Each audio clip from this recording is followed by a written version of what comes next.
I'm Eric Loy, and welcome to Loy Interviews.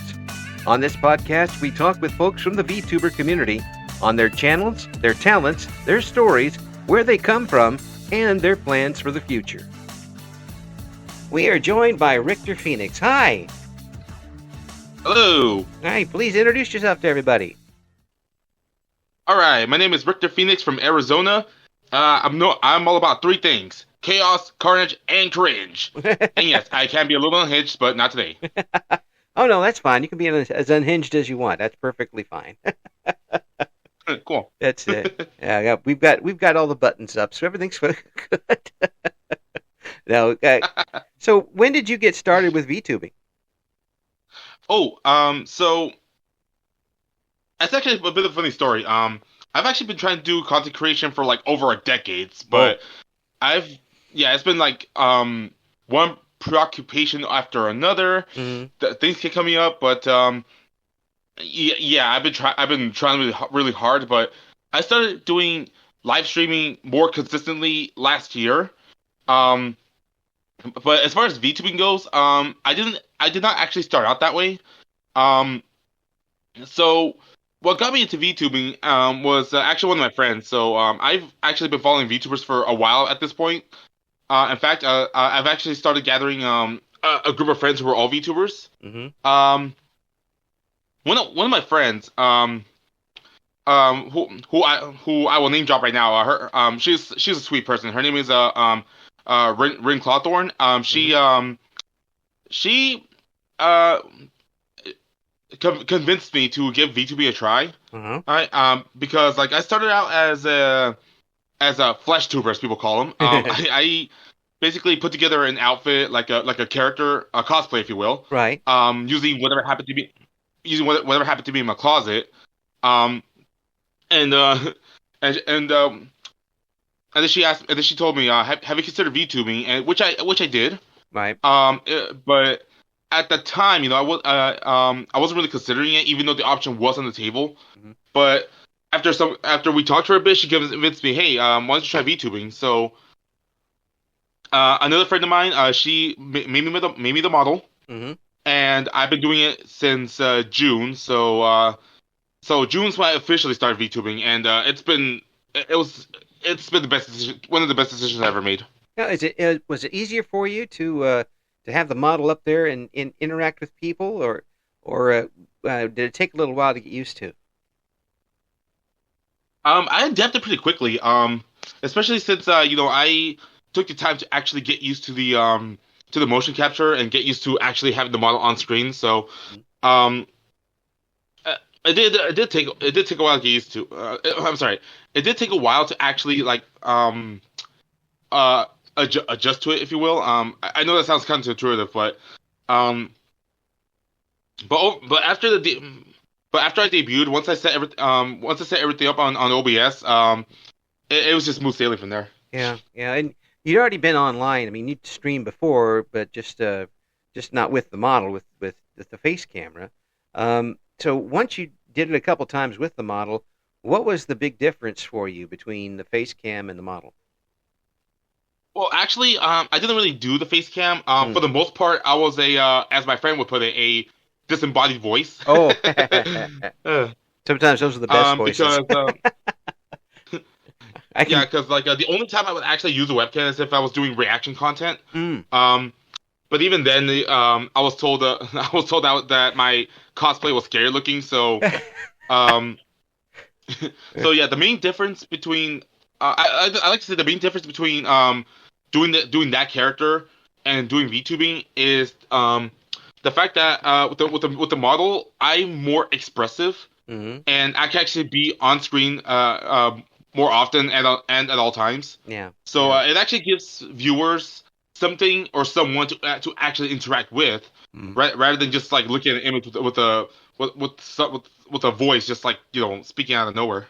Yeah, and it does make it a little bit easier to get a point across if you're trying to accentuate something, because it's not always easy to do by just speaking. No matter how inflected you can make your voice or how silly you can make it sound, it doesn't really come over the way you want it all the time. And just having that little gesture or something does make a difference. It does, especially when you see somebody like browsing through Twitch or even YouTube. The very first thing they see is whatever happens to be there at the time when they scroll through it. So Mm-hmm. obviously when they see my channel and all they see is just like a screenshot of some game that I'm playing, um, they won't be as incentivized to check it out. But seeing an actual face alongside that screen, whether it's a model or an actual person, it actually makes it more appealing. Yeah, yeah, it does. It does in some cases for sure. Now, what made you want to do any online content in the first place? Have you always wanted to be an entertainer? Um, well, I was. Oh boy, do I feel old because Don't what even actually start with inspired me to do. old. Don't even start with What? the old I'm young sorry. man. See, what actually inspired me to do content creation in the first place was Let's Players. Uh, And that was like over a decade ago. So, well, um, that was a while back, but yeah, but yeah, that kind of made you want to go online and do some things. yeah. So yeah, this is way back before VTubing, even way back before live streaming. Yeah, I watched a lot of playthroughs, and that actually inspired me to want to do one. In fact, my very first video that I ever uploaded on YouTube was a playthrough of that I recorded, which I never finished to this day because I was on my way. I was more consistent with it. I recorded footage, I recorded my voice, I did the editing, and I started uploading. But then life happened.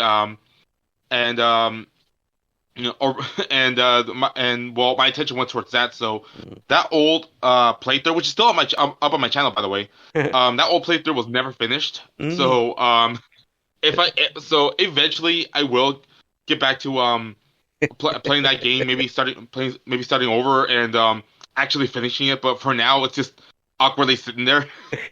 Just leave it there and keep promising it to people, and then say, if we get to this goal, maybe I'll finish this. Oh yeah.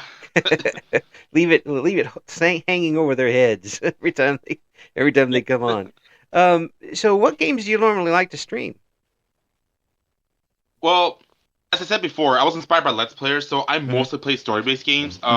In fact, the very first game I ever uploaded to YouTube was Castlevania 64. That was the one that caught my interest at the time. Yeah. But now that I'm streaming more consistently, I've been doing a lot of Let's Plays, a lot of story-based games. Mm. So overall, that's what I mostly do. But when I'm not doing that, um, what I do is I play card games and other competitive games like Yu-Gi-Oh, Pokemon TCG to be more exact. And very recently I also started getting into games like Smite, Fortnite, Marvel Rivals. Those are the ones that catch my attention the most. Hmm. But but when you come to my live streams though, you'll most likely see me playing like through something like something with a story behind it. Hmm. So it's mostly story-based games that I play, or if you will, a game that has like that where I am encouraged to go from point A to point B, if that makes sense. Yeah, it pulls you along to it, along with the story. It kind of funnels you in a direction. Uh, Yeah, because honestly, that's the one thing that motivates me to play through a game the most, and that's the story. Because I my natural curiosity gets the better of me, and I want to see where it all goes. I want to see the how it all comes together. And it's and it's like if there's like enough incentive behind it, that's what'll get me to keep going, even whether the game is like good or bad. And trust me, I've played some bad games that have a good story behind it. yeah, sometimes you just have one facet that you really like about a game, and you keep coming back to it and keep playing it, even though everything else is pretty nasty. You just keep coming Oh back to yeah. that part of the game. Now, with that curiosity you mentioned, it actually makes it easier for you to follow the straight storyline, or do you want to go wandering off and exploring everything? Oh boy. It's actually for that reason why I don't play a lot of RPG or open world games Mm. um, because those games are freakishly long for that reason. And yes, I do want to explore a lot. Yeah. In fact, the best example I can give is when I play a game like, say, Skyrim. Skyrim does have a main story, but I strayed off so much from that if I were to log onto my account right now, there'll be like 20 or 30 quests just waiting for me because I just explored that much. Yeah, yeah, I know how that goes. I went one of the first games dungeon crawling type games I played on the old Commodore 64 um, was a game called Might and Magic. It was the first original one, which is mostly a text-based game, but there was it was a Dungeons and Dragons type game, like a lot of them are. And I got to a certain point where I didn't know how to finish the game. and I was just rolling over and over the same things all over again, and my characters were getting ridiculously high as far as rate goes because they didn't have a limit on their levels.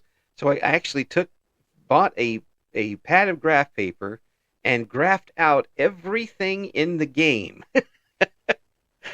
I wrote Oh wow. I wrote my own maps for the game with notes and everything, and then finally found out where to finish it. And the score I got at the end of the game was astronomical because my characters were so ridiculously high, and there wasn't anything that could even stand on the screen with them. They'd Oh send wow. they'd send the biggest thing. I'd cast one spell and they'd be gone. And like, okay, next thing. But Wow. I know how that feels. You just get to the point where you have to explore everything, and yeah, like a game like Fallout New Vegas, I imagine would run you ragged. Well, when I eventually get around to it, yeah. Yeah, I mean because it'll be it's a game open world where you start running all over the place, and you'll be investigating everything in that one, I imagine. Yeah, I want to get around to it. But every once in a while, I like to go back to the simpler times. Like, majority of the times, I find myself playing like a lot of platformers. So Hmm. those catch my attention the most. I guess because of the nostalgia factor, because I did grow up with that. Hmm. In fact, my very first console was the Super Nintendo, and Cool. I think I remember my very first game being Super Mario World. So, you know, so it's games like that catch my attention the most. So I play a lot of Mario, like Mega Man, or Yeah. I did a Castlevania live stream recently, and hell, I even started speed running on Mighty Number Nine. I know that's not a popular game, but Uh, it does introduce me to another venue I want to get into because yeah. I'm a variety streamer. Okay, so Right. speed running and even reaction content, that's also stuff I want to do. Yeah. Yeah. So what things are you reactioning to? Reactioning to? That's not a word, but what are you reacting to? Um, mo mostly what catches my interest, whether it's like VTuber drama or just something funny, and everything in between, really. Heck, on rare occasions, I even do true crimes. Um, I even do true crime reactions, which Mm. again, I don't do those very often because I know that's not for everybody. But whenever I'm in that mood, that's probably something I'll gravitate towards. In fact, um, in fact, it's one of the reasons why one of your interviews actually caught my attention. I'd rather not say what it is because it's something super super personal, Mm. uh, but one of your interviews did catch my interest because it did fall under that category. Mm. Oh, cool. Yeah. I might even remember which one you're talking about. But the again, you've uh, people who don't realize the amount of variety that is available in the VTubing community just haven't tried because there are so many different things that even a person who could be a variety streamer such as yourself could do like 3 or 4 different types of streams a month, and there's something for everybody. Or if one person might concentrate on one particular type of game, or some person does cooking streams only, or music streams, that type of thing. There's too much. There's too much to not find something to enjoy. True. But honestly, but honestly, if there's one benefit to being a variety streamer is this, because I know there's a lot of streamers out there who specialize in one or two things. I mean, I can give some names right now, like some big names such as I don't know, like Ninja who specializes in Fortnite, or Shroud who specializes in Call of Duty. Mhm. You go to their streams, you'll most likely see those particular games. And I could do that too, but one of the biggest reasons why I do variety is because there's a lot of things that catch my interest. And I know for a fact that if I just focus on one thing, even if it gets me a lot of views, even if it gets me a lot of followers, I'm gonna burn out fast. And um, adding variety to my streams is how I avoid burnout. In fact, for me personally, burnout is very rare for that reason. Good. Yeah. Yeah. As long as you're keeping it interesting for yourself, and as long as you're interested in what you're doing, the audience is always going to tend to be more interested in what you're doing. Um, that's Exactly. that's very important because we can tell sitting in an audience if you watch somebody on say on stage on a comedy night or something, um, and they're just going through the motions. They're not caring, so why would you care? You know, it's not nearly as fun as if they're into it and they're enjoying themselves. I think a lot of that in the VTuber community is true as well. You can see when somebody's just not feeling well and just not having a good night, and you're like, oh, okay, well, let's see what's going on someplace else. But you got to keep yourself occupied and keep yourself interested in things too. Precisely, and that's why I do my best to bring that energy to my streams Mm-hmm. because it, if I'm not feeling it and I try to force it, it will show. It does show. Mm-hmm. There have been rare occasions where I actually had to stop my stream early because I simply wasn't feeling it. And I also bring that same energy to collaborations because if I'm not vibing with the person I'm collaborating with, it's also going to show. So Right. I do my best to maintain the positive energy on my streams. Um, and there is one streamer I want to quote here. He's not a VTuber, but at the same time, he's also a man with a lot of controversy on him. So I'd rather not say his name, but I will give him this much credit. Um, he I believe not his exact words, but I believe he once said something around the lines of if he's not feeling it, he just ends it right then and there because if he tries to force himself, all of a sudden that energy is gonna turn negative and it's gonna just spread and it's not gonna be good for him or anybody watching. So Yeah. I decided to follow that example and just try to bring that positive energy as much as I can. And if I start to feel drained, if I start to feel down, Mm-hmm. that'd be the best time to end it right there because at that point it's just not worth forcing it and just like maybe come back fresh the next day or maybe even take a break and just come back fresh afterwards. Yeah. Yeah. Yeah. Knowing your limits and knowing how if you're on top of the game where you know where it's just not working, um, sometimes it's better to just go ahead and close it up rather than continue going. I imagine that's tougher though for a collaboration because the other person may think everything's going fine. Oh yeah. I can honestly tell you this now. Now, this is a story that I tell a lot, Mm-hmm. and personally, I gotten used to telling it at this point. But I'm pretty sure like everybody, all my regulars are like sick and tired of hearing it. But so I'll just keep it brief. My very first collaboration, which happened last March, and again, this is before I became a VTuber. My very first collaboration like ended in complete disaster because um the, our energies were just like not vibing, or rather like how do I put this Just so awkward. it became awkward. It eventually became awkward, Mm-hmm. and that's and I'll take full responsibility for this. You know, I mean, I'm the one who screwed up in this situation, um but overall like because it was my first time and my nerves and anxiety got the better of me. That energy kind of like radiated and it did spread, and it just caused me to just like act out in ways that just made everyone feel awkward and uncomfortable. And yeah, it didn't. That collaboration did not go well, and I did learn from it though. I did learn from it. Yeah. Yeah. So that experience did teach me a lot. So Yeah. You still have to you also have to be comfortable when you're doing it. And you know, I can imagine if it's somebody you've wanted to collaborate with and work with for some time and looked up to them or something like that, or maybe even a bigger VTuber that you know it said yes to a collaboration that you weren't expecting or something. Yeah, I mean, there's a little bit of nervous going on, but after a little while, you have to shake that off and be as comfortable as possible so the audience is comfortable. Precisely. But in this particular case, though, I mean, these people I asked to collaborate with, they were good friends of mine. I actually got to know them over the course of a few months. But again, because it was my first time, I didn't know what I was doing, so that factored in how badly it went. So, but fortunately though, because I learned from that experience, every collaboration I had since then has worked out really good. Yeah.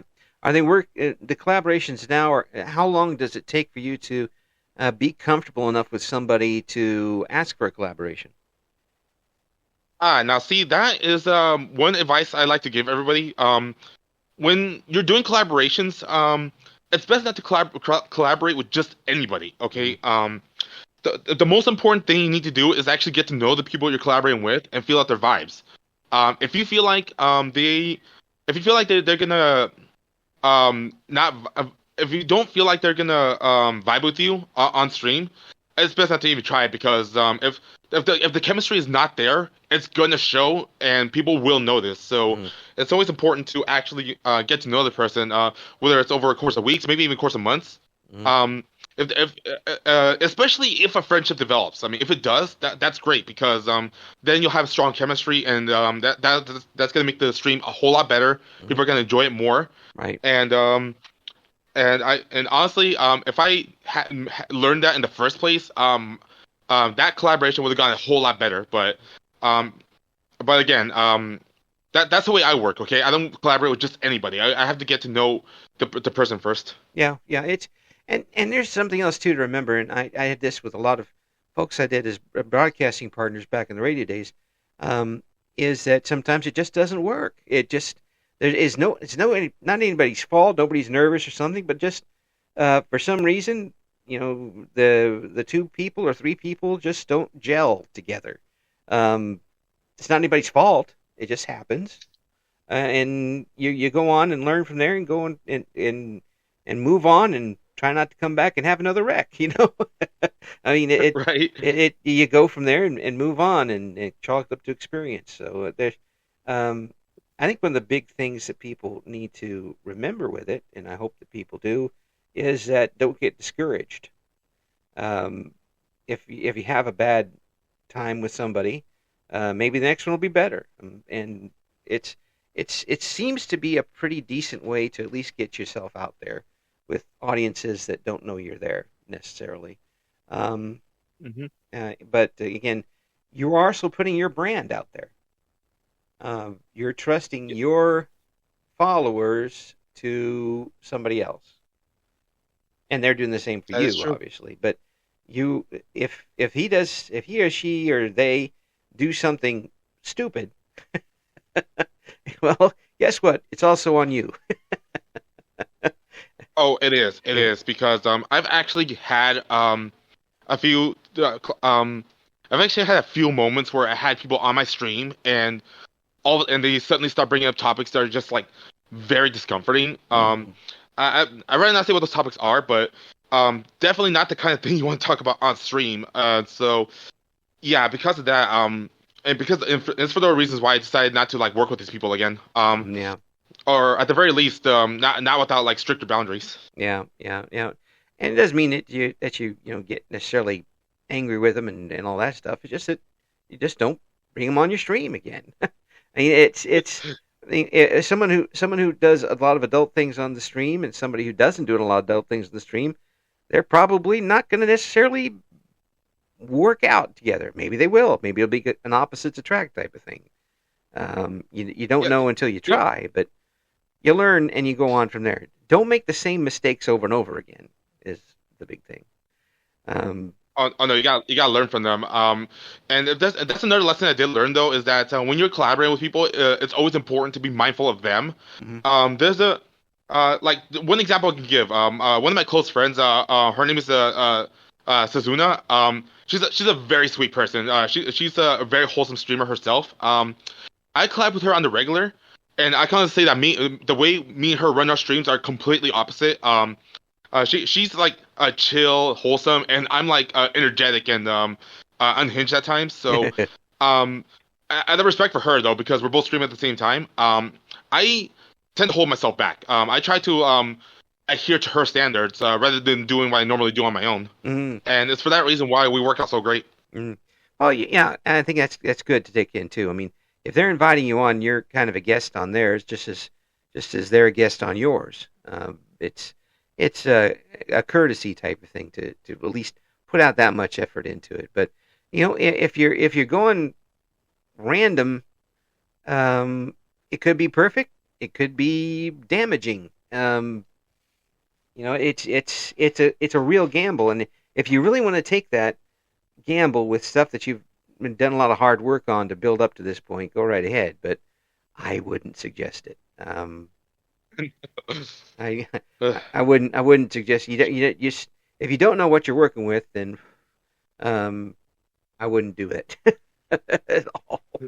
Nope. Yeah, and Which brings me back to the point I made earlier. It's always important to actually get to know the person before you collaborate with them and see what kind of energy they give and see what kind of vibe they have. Because if you feel like the chemistry is not there, then it's best not to bring them on because then it's just gonna it's all gonna go downhill. yeah, and some folks can look at me, I guess, and think that I'm hypocritical because after all these interviews, I haven't met everybody before I go on. I talk to them on we exchange emails and maybe a little bit on Discord or something. But my situation is different because mine, everything I do for my own channel on YouTube is recorded.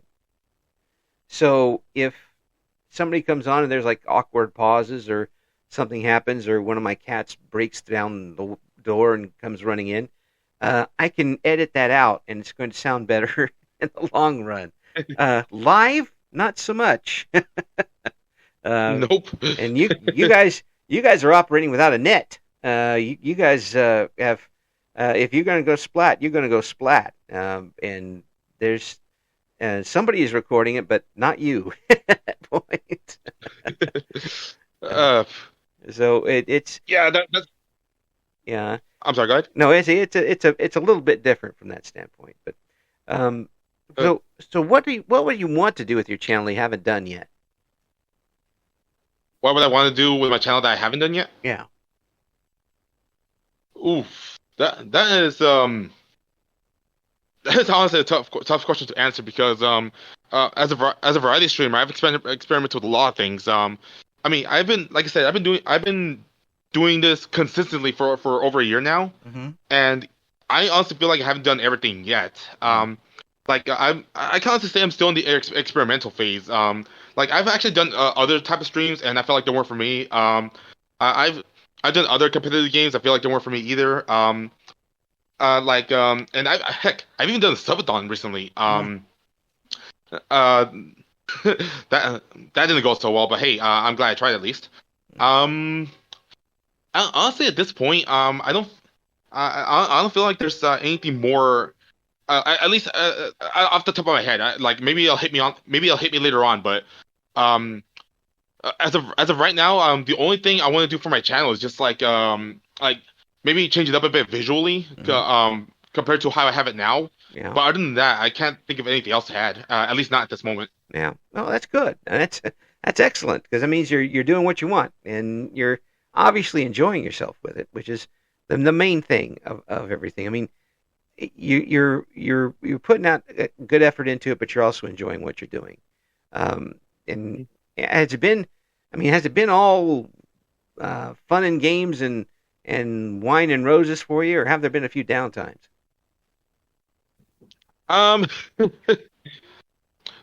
Truth be told, I mean, on the surface, it does look like I am enjoying it, which I am. Mm-hmm. But behind the scenes, though, there's always a couple of rough patches. For starters, there's been a lot of scuff here and there. I mean, as a YouTuber, scuff is inevitable. Right. In fact, audio is like my number one enemy. Whenever I go back to my VODs with the intent to edit them, and seeing that there's issues with the audio, it just like discourages me from working on that particular video.